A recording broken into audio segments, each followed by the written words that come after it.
Hi, I'm Denny Somack, and this is The Rock Podcast. And on this episode, it's all about Yes. Okay, so there's been at least 20 members in this band.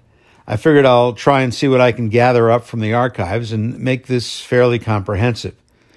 We're going to have to do other episodes because you can't do everything about them in one, but I think I've put together a pretty good collection of stories here. Now, Yes is one of the most successful, influential, and longest-lasting progressive rock bands ever. They were inducted into the Rock and Roll Hall of Fame in 2017. So I'm going to give you a little of their history throughout the years. We begin with Jon Anderson, who talks about the name of the band, and then we'll get into more of the history. In the earliest times, Peter Banks was the original guitar player, and he came up with the name Yes. And we needed a short name. It was either World, Life, or Yes. And Yes was so obscure, I thought, no, that's pretty good, let's do that one, you know. And everybody we told, what's the group called? We say, Yes. What? Well, what's the group called, though? We said, no, Yes, that's what it is. And it was just so off the wall. And happily, it works. Yes formed in 1968, following the chance meeting between Jon Anderson and Chris Squire in London. Chris had been in a band called The Sin with guitarist Peter Banks. Here's Peter to pick up the story. Chris was in another band, and we had a phone conversation. I said, "How's your band doing? And you know, what are they called?" And he says, "We're called Yes." And it was pretty simple. I went down to see them rehearse in a little cellar underneath a cafe called the Lucky Horseshoe in Shaftesbury Avenue, and I thought they were terrific. And so I joined, and I think then we auditioned Bill Bruford. We got him out of the Melody Maker ad, and he joined because he said he had a Premier drum kit, but we were very into that was the kit to have at the time. Yeah, got to have a Premier kit. You know, that's the brand. And then we found out that it was a bit of an Olympic drum, and it'd been cobbled together.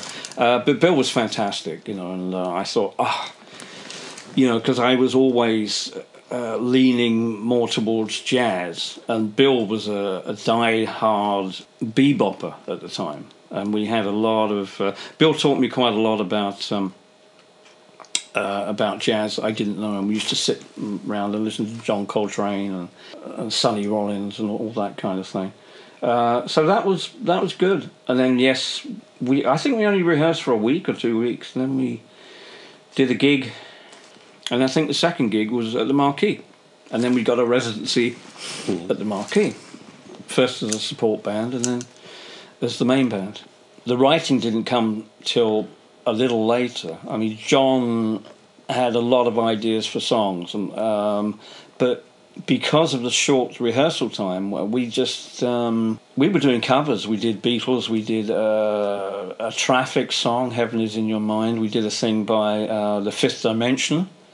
Carpet Man, we did Eleanor Rigby, and they were great. And the whole premise was, if we were going to do a cover, let's make it sound very different to what you expect. Kind of like Vanilla Fudge we're doing at that time. And that was our unspoken manifesto, that we didn't want to sound like any other band.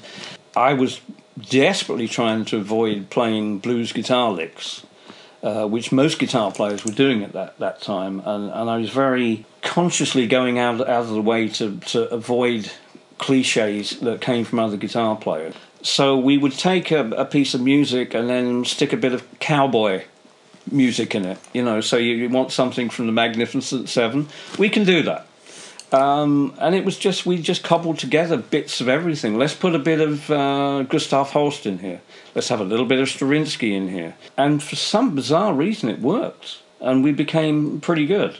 Bill and I used to like to go off on a tangent and extend things. And I often used to think, well, I'm not going to play the same as I played last night. I'm going to play everything completely different. Which, for the lead singer, for Jon, was fantastically annoying, because he'd have all this stuff going on behind him, and I'd be throwing in little things, and Bill would be not playing on the beat. It was great. It was very inventive, but very difficult for singing to.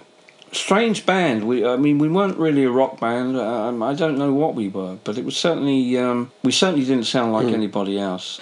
Pretty good times, I think. Though personally, we had a lot of problems. You know, every gig there would be a kind of post-mortem. About, well, that was horrible. You were too loud. You were playing an F sharp when you're supposed to be playing a D natural. All that every night, and John particularly would be haranguing us and saying, this is terrible. We've got to do this. We've got to do that. And if you didn't get your say, you were out. I mean, which had happened to me on the first time because I was a bit, maybe a little quieter, not quite as vociferous as maybe as I should have been. So that band was he who shouted the loudest got his say. A terrific band, really. Banks, who tragically died in 2013 of heart failure, was replaced by Steve Howe for the third record, the Yes album. Peter says he was kicked out of the band. I was kicked out. At Luton Technical College was the final gig, and I didn't know, had no idea. And after the gig, I was just, John and Chris said it might be good if you left. And apparently Bill and Tony didn't even know about this till after the gig. John once said I was more into my clothes than the music. Now, what I'm going to do next is I have a very unique clip I want to play. I got this from a friend of mine, Ed Shockey, a legendary disc jockey from Philadelphia. He heard I was working on a Yes radio special for NBC back in the 1980s, and he thought I might want to use this because of its historical value. It's the very first interview with the band on American radio. Ed, who was a big fan, went to the airport to pick them up when they came to America for the first time. There was no date in Philadelphia, but they played in Asbury Park at the Convention Center on July 9th, 1971. Here's that interview with Jon Anderson, Steve Howe, and Bill Bruford. Three of Yes here. We have Jon Anderson and Steve Howe, and Bill Bruford. Jon is the vocalist, and you do a little percussion, it says. Yeah. It's hard to tell from listening to the records exactly who does what, and none of us have ever seen you because you've never been here before. You don't understand that. Steve Howe on electric and acoustic guitars, and Bill Bruford on drums and other assorted percussions. Well, let me see. How about if Jon comes up here? Jon and Bill are from the beginning of the group, right? I guess, Jon, you're sort of like the leader. Well, there was Step right up to the microphone. me and Chris, the bass player. We sort of formed the band late in '69. Was it '69? Yes. Late in '69 it was, yeah. Hello. And Bill was with us then. We were like a three-piece. And then we got Tori Kaye, the organist, about 6 months later. And we finally arrived with Steve Howe about a year ago. Right. There was another guitarist on your first album, right? That's Peter Banks. Right. Yeah. He freaked out a bit. I don't know where he's That was going. a long time ago. Yeah.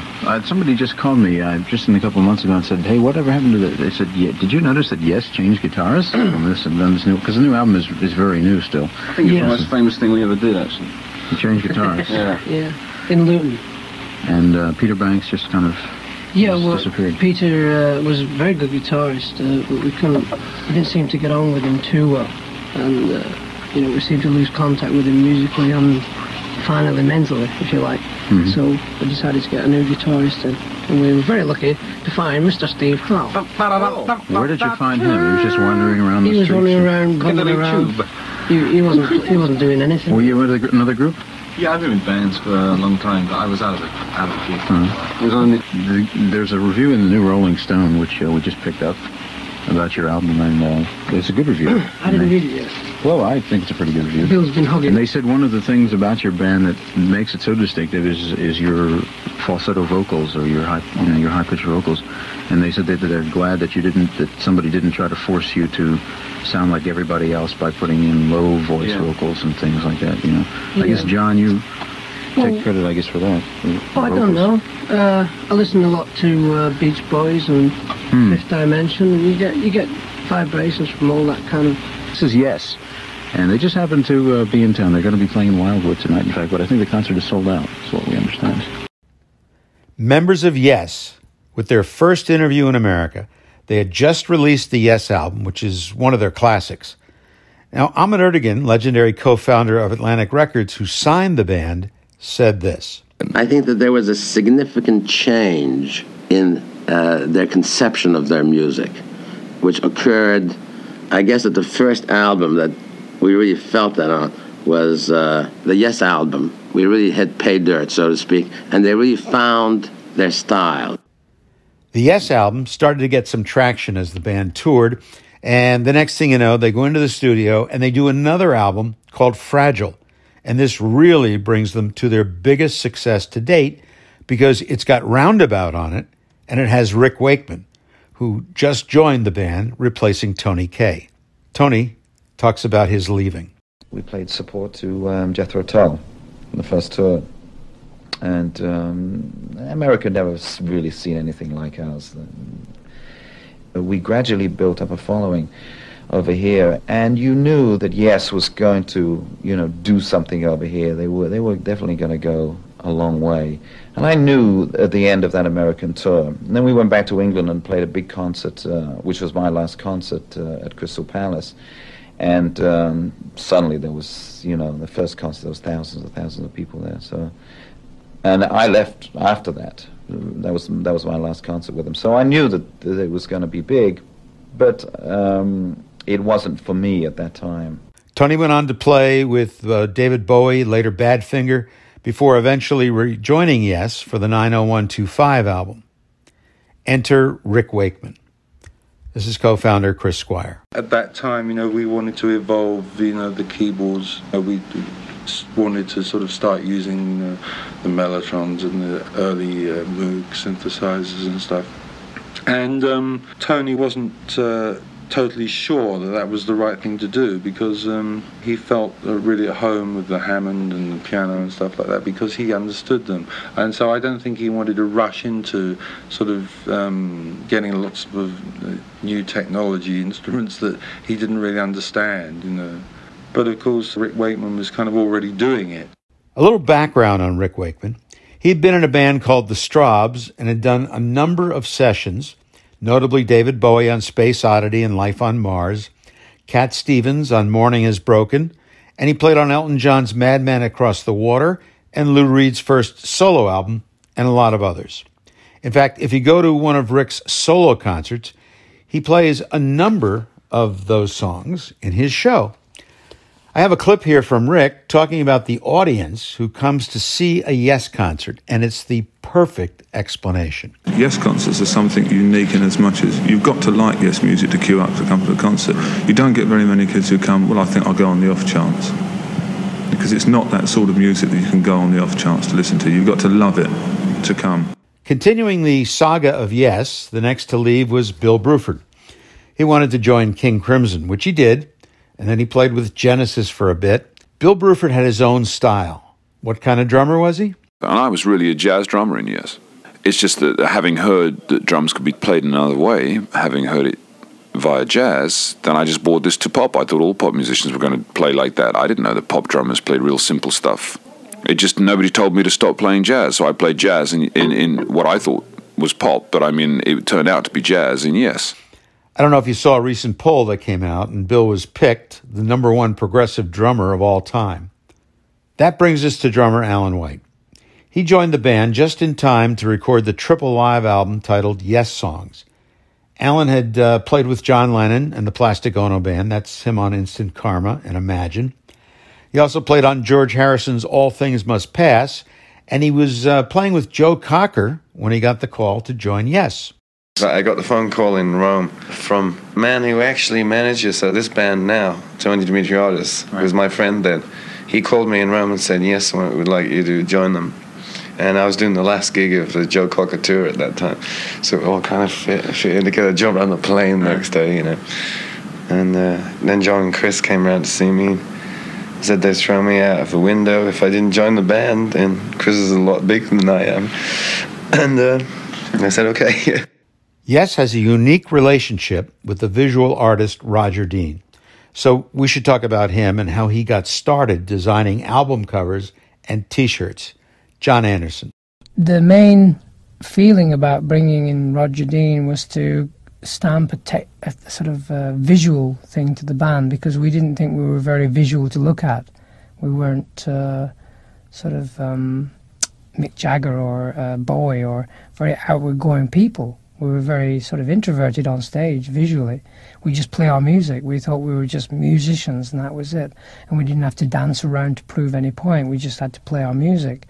So we had to cover that by adding more texture and colour to the staging and the record sleeves. And Roger Dean was perfect to bring out the colour of the music in a way, the texture of the music and art. And that was one of the reasons why we used Roger. Yes continued putting out very adventurous albums. Close to the Edge, which is my favorite, Tales from Topographic Oceans, and then Relayer, which marks the end of Rick Wakeman's first involvement with the band. He would subsequently join and leave several times over the years. This is where Patrick Moraz joins for the Relayer album. Moraz was in a band called Refugee that was a progressive rock band formed in 1973. It consisted of vocalist and bassist Lee Jackson and drummer Brian Davison. Both had been in the Nice with Keith Emerson, so this was an attempt to recreate that sound.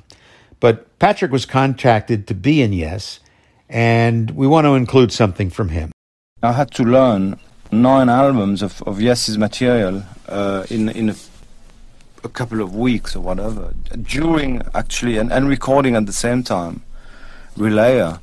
So it was a very big, learning and very intense period of my life there, and then getting ready to go on tour in the States. But I had been in the States before, but I had never played in the States, And although I was playing big concerts with Refugee and selling out, festivals and our own 3,000 seaters, to jump from a 3,000 seater to a 15,000 seater or 20,000 seater arena or whatever is a big jump, And I was like imagining this, and it was very strange. The next part of the Yes story occurs in 1980 when Jon Anderson and Rick Wakeman quit. Chris Squire, Steve Howe, and Alan White pick up the pieces, and they connect with Geoff Downes and Trevor Horn, who were in a band called The Buggles. And this version of Yes records the drama album. Geoff Downes. I think people imagine that with our connection with them, we're going to sort of try and reduce the length of the songs to sort of 3.5 minutes and make it all zap, zap, zap, That's not the case, actually. Most of the tracks are around 10 minutes long, and they're sort of, each one is a sort of Meisterwerk. Trevor Horn was the vocalist on drama, and when Jon Anderson rejoined Yes, Trevor became the producer. When I went to hear them, they sounded really good. They played great in the rehearsal studios. And I suppose I have a weak spot for Yes, having been in it and having been a fan of it for a long time. And I thought it would be a great change to go from rhythm boxes and synthesizers to producing people who really played for a change. After the drama album and a worldwide tour, which included a live broadcast over NBC Radio from Madison Square Garden on September 5th, 1980, which I produced, and was the first time a rock band had been broadcast live from the Garden, the band split up. Chris Squire and Alan White teamed up with their old bandmate Tony Kaye and a South African guitarist, writer, and vocalist by the name of Trevor Rabin to form a new group to be called Cinema. Chris Squire. I had a demo tape of his a year earlier, which I'd listened to, but some of the songs on it weren't particularly to my taste, so I kind of always just stored it in the back of my memory that the guy was obviously good. But then this guy from Atlantic was helping me put this project together. He brought his name up again and suggested that he come over and play. Trevor Rabin. When I joined the band, it was just Alan, myself, and Chris, and it wasn't going to be Yes, and so we had no preconceived ideas of what it was going to be at that point. And actually went ahead, and then Tony joined the band, and we were going to call it Cinema. And we went into the studio under that name, thinking in those terms, rather than, the guidelines of what a Yes album would be. But obviously, the strong influence of Alan and Chris and was obviously there and would make it sound that way no matter what happened. But so there was a lot of freedom in doing what we wanted to do because I hadn't joined Yes. We'd got this band together And then Jon joined, so I was very lucky in that I wasn't asked, do you want to come and join Yes? Because then there would have been preconceived ideas of what it should or shouldn't be. Whereas this way I could bring songs which I'd written and ideas and styles which I obviously inherently have, as any musician does, and not have to manipulate them or pull them out of what they naturally are. When they finished what was to become their debut album, Chris contacted Jon Anderson to see what he thought. Jon was blown away, decided to rejoin. And of course, they now had to call the band Yes. So the album was titled 90125. The story behind that unusual title is they didn't know what they wanted to call it, and Atlantic Records had issued it a catalog number. It was 90125, so they went with that. So that's the first part of the Yes story. As I mentioned at the top of this episode, we'll have future Yes tales. But to bring you up to date, Yes recently celebrated their 50th anniversary and released an album, The Quest. Today, Yes are Steve Howe, Geoff Downes, John Davison, Billy Sherwood, and Jay Shellen. And they have announced their new studio album, Mirror to the Sky, and will be touring and playing selections from it, as well as their classics from across their entire career. So that's it. I want to thank you for listening and being part of the Rock Podcast. Tell your friends about it. We're available at all the usual locations where you get your podcasts. We even have a video version on YouTube. And of course, it's all free. You can find us at the website, therockpodcast.com, and on Facebook. You can also send your comments and let me know your thoughts. Contact me at hello@therockpodcast.com. I love hearing from you. So until next time, goodbye.